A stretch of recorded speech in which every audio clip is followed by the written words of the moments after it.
Magandang araw, magandang umaga sa ating lahat ng mga viewers, followers.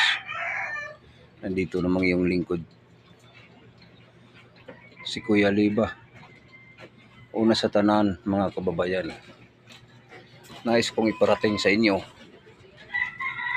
ang itong maiksi nating vlog.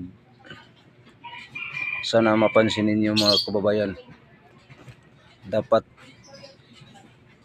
hindi isama na ang Pangulo sa pagtanggal, kasi isa ring kasabwat yan sa pera ng taong bayan.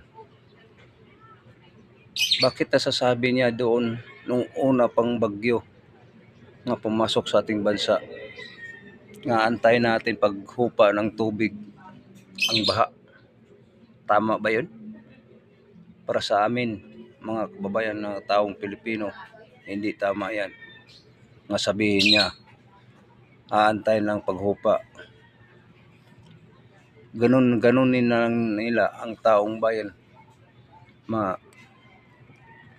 Hindi pwede. Wala naman ayuda nga binigay, pero kung may ayuda, okay lang.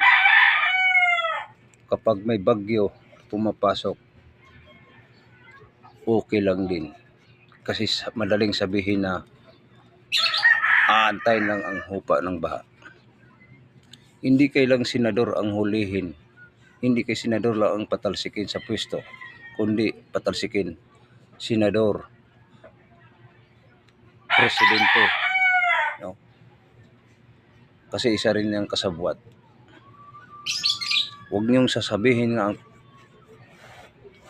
mga sangkot lang sa pangnakaw ng pera, mga senador. Although hindi lahat ng senador nga binabanggit ko dito, may senador dito nga matino, no? Simulang pumasok ang presidente Marcos admin, marami ng mga kaganapan na pumapasok sa ang bansa, no? Takot ang mga negosyante pumapasok kaya baka mawala, no? So, mga kababayan, yun ang sinasabi ko sa inyo. Sana mapansin ninyo nga itong mga pag-rally nila,